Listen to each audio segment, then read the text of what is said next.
Ilungu lekomiti kasodolophi ejongene nokuhlaliswa koluntu kwisixeko saseGoli uMlungisi Mabaso liphefumle kwinkxalabo ezithe zaphakanyiswa malunga nezindlu zomqasho zikarhulumente zaseVleuhof.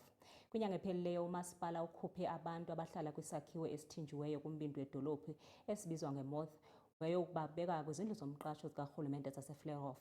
Okanye ke oku kubangele isankxwe malunga nabemi bamazwe angaphandle abahleli kula magumbi ngabantu baseSoweto beziva ngathi ababekwa phambili xa kwabelwa ngezindlu. uMlungisi Mabaso oyi-MMC yezindlu edolobheni laseGoli wazise ithimba lezindaba leSoweto osukwini lanamhlanje ngenqubekela phambili kusukela ngenyanga eyedlule basusa abantu ebhilidini eladunwa iMoth eJohannesburg CBD.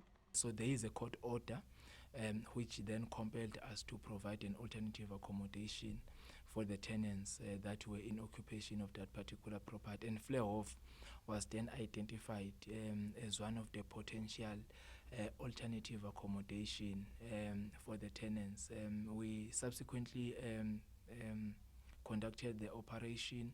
We relocated people to Vleuhof, and upon our allocation in Vleuhof, then we receive concerns from the residents, particularly in Soweto, who have an expectation that they should be prioritized. Ngesikhathi besusa abantu kuzokhumbuleka kuye kwaba nomsindo kubahlali baseVleuhof entshonalanga yeGoli bebika ukuthi kugcwele abantu bokufika kulabantu abahlaliswe kulezi zindlu bekhala nangobugebengu obuzokwanda endaweni yabo.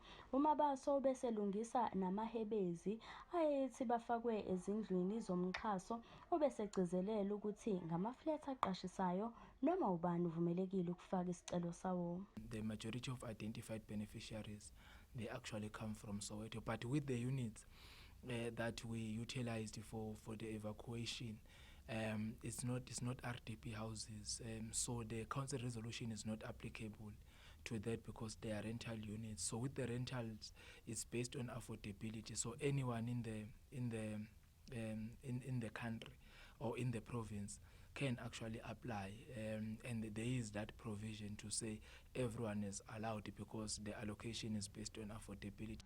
Khona manjalo iMMC yeluleke abantu ukuba baqaphele abakhohlisi abasabalele einkundleni zokuxhumana ababathembisa izindlu zomxhaso ngamanani aphansi ubese xwayisa abantu ukuba baqaphele laba bakhohlisi. Kana ezindabeni zeSoweto TV ngingonobuhle wakwaNdlovu ngiseBramfontein.